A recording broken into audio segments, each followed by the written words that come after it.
लानस आज है 21 फरवरी और अभी क्या है कि अभी 11:30 हो रहा है और जो आप लोग का 21 फरवरी को संस्कृत का फाइनल परीक्षा होने वाला है ना, तो अभी क्या है कि फर्स्ट सिटिंग का एग्जाम आप लोग का चल रहा है और फर्स्ट सिटिंग का जो भी मैंने वायरल क्वेश्चन करवाया था ना, वही सब क्वेश्चन डिट्टो आपके एग्जाम में फर्स्ट सिटिंग के एग्जाम में छपा है। तो अब हम लोग का टारगेट क्या है कि सेकंड सिटिंग जो आप लोग का 1:45 पर स्टार्ट होने वाला है ना, वह टारगेट है। तो उसके सभी वायरल क्वेश्चन को लेकर चले। जी हाँ दोस्तों, जो आप लोग का सेकंड सिटिंग का वायरल क्वेश्चन है तो उसके ओरिजिनल आउट क्वेश्चन पेपर को लेकर चले आए जो आज का पेपर है। ठीक है, तो आप लोग वीडियो में शुरू से लेकर अंत तक बने रहिए और आधे घंटे के अंदर सब्जेक्टिव से लेकर ऑब्जेक्टिव सभी क्वेश्चन को रट लीजिए, क्योंकि जब 1:45 पर जाइएगा तो यही सब क्वेश्चन छपे के छपे मिलेंगे। ठीक है, तो फटाफट से हम लोग क्वेश्चन की ओर बढ़ते हैं। ठीक है, तो पहला जो यहाँ पर क्वेश्चन है ना, वह क्या है कि शास्त्र मानव को किसका बोध कराता है? तो किसका बोध कराता है? तो यह करवाता है कर्तव्य का करवाता है।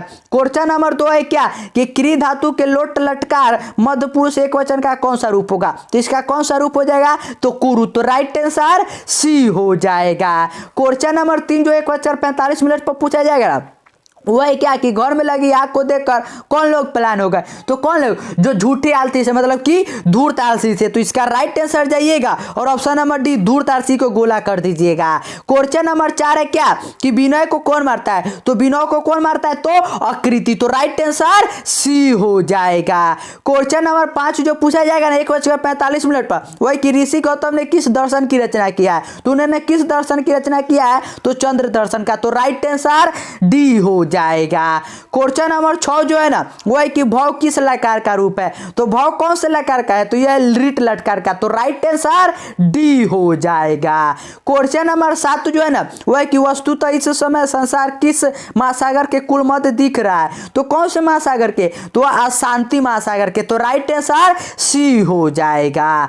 क्वेश्चन नंबर 8 है क्या कि तत्पुरुष समाज का उदाहरण कौन सा है? तो इन चारों में तत्पुरुष का उदाहरण कौन है? तो नीलकंठ। तो राइट आंसर डी हो जाएगा। क्वेश्चन नंबर 9 जो 1:45 पर पूछा जाएगा वही कि पाटलिपुत्र का इतिहास कितना पुराना है? मतलब हमारे पटना का इतिहास कितना पुराना है? तो 1500 वर्ष। तो राइट आंसर डी हो जाएगा। क्वेश्चन नंबर 10 जो पूछा जाएगा ना, वह कि दृश्य प्लस कतवा से कौन सा शब्द बनेगा? तो इससे कौन सा बनेगा? तो दृष्टवा। तो राइट आंसर सी हो जाएगा।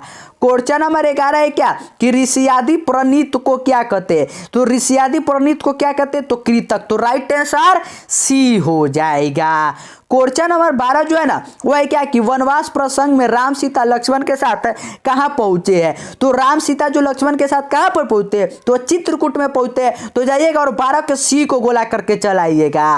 क्वेश्चन नंबर 13 जो 1:45 पर पूछा जाएगा वो है कि लता शब्द के चतुर्थी एक वचन का रूप कौन सा है? तो कौन सा हो जाएगा? तो लता है। तो राइट आंसर सी हो जाएगा। क्वेश्चन नंबर 14 जो है ना, वो है क्या कि विरक्तो भूत में कौन सी संधि है? तो विरक्तो भूत में कौन सी संधि है? तो व्यंजन संधि। तो 14 का जाइएगा और ऑप्शन नंबर ए व्यंजन संधि को गोला करके चलाइएगा। क्वेश्चन नंबर 15 जो है ना, वो है क्या कि माया ग्रंथ पठित वाक्य के माया पद में तृतीय विभक्ति किस सूत्र से हुआ है? तो कौन सा सूत्र से हुआ? तो यह हुआ संयुक्त प्रधाने से। क्वेश्चन नंबर 16 जो है, वही कि आधार में कौन सी विभक्ति होती है? तो आधार में कौन सा विभक्ति? तो तृतीय। तो राइट आंसर ए हो जाएगा। क्वेश्चन नंबर 17 जो है ना, वही क्या कि वराह मिहिर द्वारा रचित कौन सा ग्रंथ है? तो वराह मिहिर द्वारा रचित कौन सा ग्रंथ है? तो यह बृहद संहिता। तो राइट आंसर जाइएगा और 17 के सी को गोला करके चलाइएगा। क्वेश्चन नंबर 18 जो है वह कि कैसे पुरुष सभी जगह सुलभ होते हैं? तो कैसे पुरुष सभी जगह मतलब मिलते नहीं है? तो कैसे? जो सत्यवादी होते हैं। तो राइट आंसर जाइएगा और 18 के ए को गोला कर चलाइएगा। क्वेश्चन नंबर 19 जो पूछा जाएगा ना 1:45 पर, वह कि नारी में कौन सी स्त्री पड़ता है? तो इसमें कौन सा है? तो ये तो बार बार मैंने बताया था कि ये क्वेश्चन छपेगा और वही क्वेश्चन सेकंड शिफ्ट में छप चुका है। तो कौन सा होता है? तो डीप। तो राइट आंसर सी हो जाएगा। क्वेश्चन नंबर 20 जो है ना, वह क्या कि चारों आलसियों को कैसे बाहर किया गया? तो उन्हें कैसे बाहर किया गया था? तो बाल पकड़ कर, यानी कि केस पकड़ कर। तो जो भी मैं क्वेश्चन आप लोग का संस्कृत का आप लोग को सेकंड शिफ्ट का करवा रहा हूं, जैसे फर्स्ट शिफ्ट में क्वेश्चन छपा है वैसे ही अभी आप लोग को सेकंड शिफ्ट में 1:45 पर छपने वाला है। तो एक एक क्वेश्चन को फटाफट से याद करते चले, क्योंकि आप लोग के पास समय नहीं है। ठीक है, और चैनल पे नहीं तो चैनल को सब्सक्राइब कर लीजिए, क्योंकि जैसे मैंने सभी सब्जेक्ट का वाला क्वेश्चन करवाया था ना, वही से क्वेश्चन डिट्टो आपके एग्जाम में छपा था।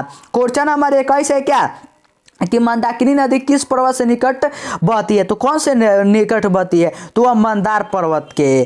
क्वेश्चन नंबर 22 क्या है कि देव प्लस तव से कौन सा शब्द बनेगा, तो सिंपल है कि देवता बन जाएगा। क्वेश्चन नंबर 23 है क्या कि वनमाला भावार्कल किस काल की संस्कृत कवित्री थी, तो वह कौन से काल की थी, तो मध्य काल के। तो 23 का जाइएगा और सी को गोला कर कर चलाइएगा। क्वेश्चन नंबर 24 जो है वह कि निरुक्त का क्या कार्य है, तो निरुक्त का क्या कार्य होता है, तो उसका कार्य होता है वेदार्थ बोध, तो राइट आंसर बी हो जाएगा। क्वेश्चन नंबर 25 जो है ना वह इस प्रकार से कि गमनम में कौन सा पड़ता है, तो गमनम में कौन सा पड़ता है, तो यहाँ पर पड़ता हो जाएगा लिफ्ट, तो राइट आंसर सी हो जाएगा। क्वेश्चन नंबर 26 जो है ना वह कि अज प्लस टैप से कौन सा शब्द बनेगा, तो अज प्लस टैप से जो शब्द बनेगा वह बन जाएगा आजा, तो 26 का जाइएगा और सी को गोला कर कर चलाइएगा। क्वेश्चन नंबर 27 जो 1:45 पर पूछा जाएगा वह कि विदस्तु किस शब्द का रूप है, तो विदस्तु कौन से शब्द का रूप है, तो यह विध्वंस का, तो राइट आंसर सी हो जाएगा। क्वेश्चन नंबर 28 है क्या कि बानेन विद का समस्त पद कौन सा है, तो बानेन विद का समस्त पद क्या हो जाएगा, तो बाने विद, तो राइट आंसर बी हो जाएगा। क्वेश्चन नंबर 29 है क्या कि लघुत्तर में कौन सा दधीति पड़ता है, तो लघुत्तर में कौन सा दधीति पड़ता है, तो यह है मैट, तो राइट आंसर जाइएगा और 29 के डी को गोला कर कर चले आइएगा। क्वेश्चन नंबर 30 जो पूछा जाएगा ना वह कि अनुरूपम किस समास का उदाहरण है, तो ये कौन सा समास का उदाहरण है, तो अवयभाव समास का। क्वेश्चन नंबर 31 है क्या कि तनवंगी में किन वर्णों का मेल हुआ है, तो तनवंगी में मेल हुआ है आ प्लस ई का, तो राइट आंसर ए हो जाएगा। क्वेश्चन नंबर 32 जो आपकी एग्जाम में वह कि परपीडर, जो परपीडर होता है वो किसके लिए होता है, तो जो पाप मतलब कि कोई व्यक्ति मर जाता है तो परपीडर होता है तो उसके पाप के लिए होता है, तो राइट आंसर बी हो जाएगा। क्वेश्चन नंबर 33 जो है वही कि पराभव में कौन सा उपसर्ग है, पराभव, तो इसमें उपसर्ग क्या था, जो किसी भी शब्द के पहले तो परा हो जाएगा। क्वेश्चन नंबर 34 जो है ना आपकी एग्जाम में वही कि अघनन में कौन सी धातु है, तो अघनन में कौन सी धातु है, तो घन, तो राइट आंसर ए हो जाएगा। क्वेश्चन नंबर 35 जो आपकी एग्जाम में है वही कि अकिशन का विग्रह कौन सा हो जाएगा, तो यहाँ पर हो जाएगा न अकिशन।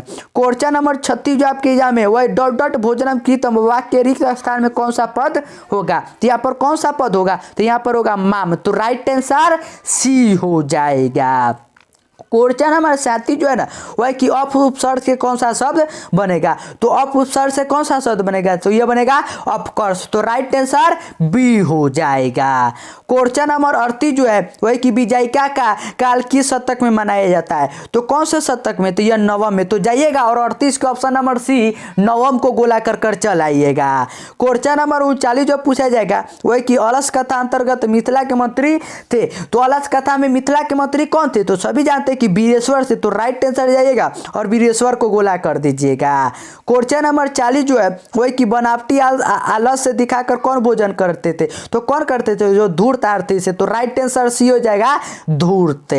क्वेश्चन नंबर 41 जो आपकी एग्जाम में है वह कि आधुनिक काल की संस्कृत लेखिका में कौन अतीत प्रसिद्ध है, अति प्रसिद्ध मतलब बहुत ज्यादा प्रसिद्ध है, तो कौन है, तो क्षमारा, तो जाइएगा और 41 के ऑप्शन नंबर सी को 1:45 पर गोला कर कर चलाइएगा। क्वेश्चन नंबर 42 जो पूछा जाएगा 1:45 वह कि सरस्वती का कुलगिरी कौन सा महानगर था, तो कौन सा, तो नालंदा था। क्वेश्चन नंबर 43 जो है वह कि एक देश से दूसरे देश को देखकर क्या जड़ता है, तो उसके क्या देखकर जड़ता है, तो पराकर्ष को देखकर चलता है।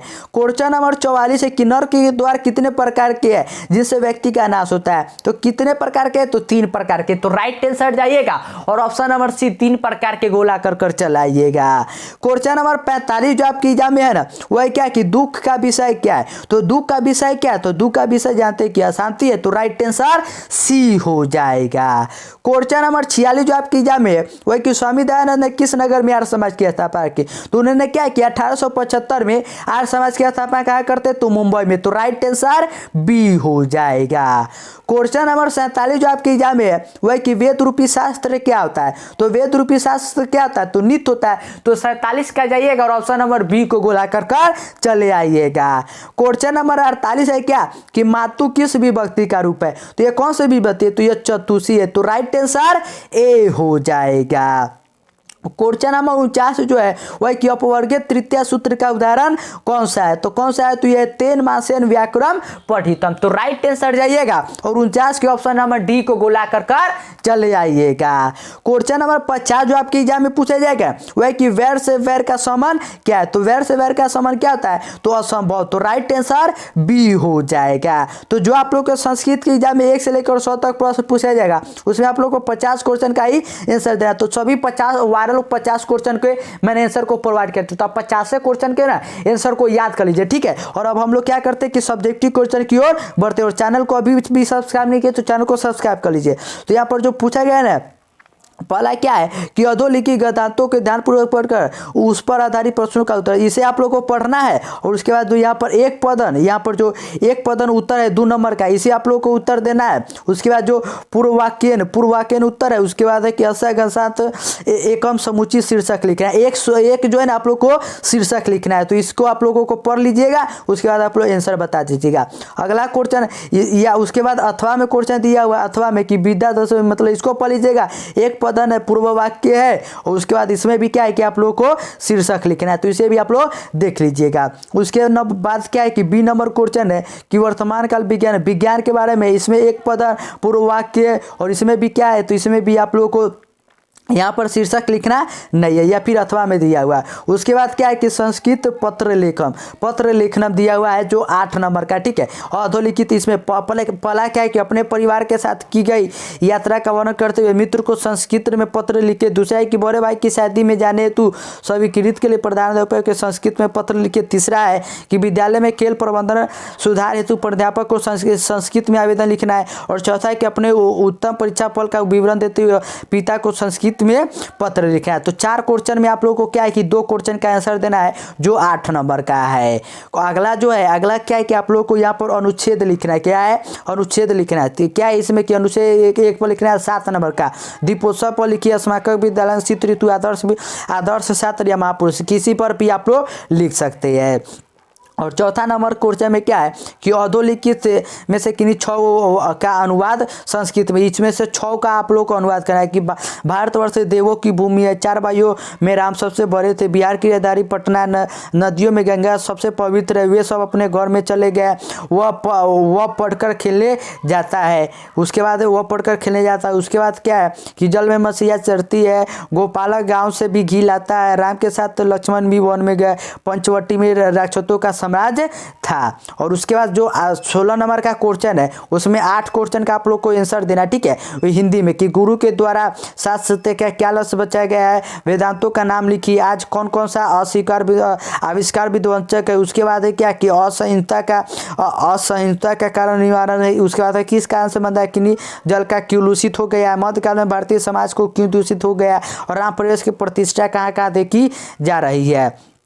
उसके बाद क्या है बताना है कि नरक के 3 द्वार कौन कौन सी है, कुल की रक्षा कैसी होती है, पंडित किसे कहा गया, सभी जनों के देश व्यक्ति कैसी होनी चाहिए, हमारी मातृभूमि कैसी है, कथा पाठ में किसका वर्णन है, ढाई की मंगला पाठ के आधार पर सत का स्वरूप है, और 9 में है कि चंद्रगुप्त मौर्य में पाटलिपुत्र का रक्षा व्यवस्था कैसी थी यह बताना था, ठीक है।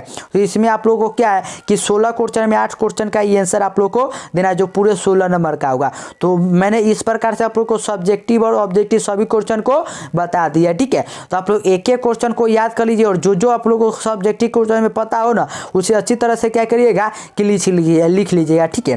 तो इस प्रकार से हम लोग का संस्कृत आज सेकंड शिफ्ट का वायरल क्वेश्चन को डील हो जाता है। तो चैनल पे नहीं तो चैनल को सब्सक्राइब कर लीजिए और अपने दोस्तों के साथ वीडियो को शेयर कर दीजिए।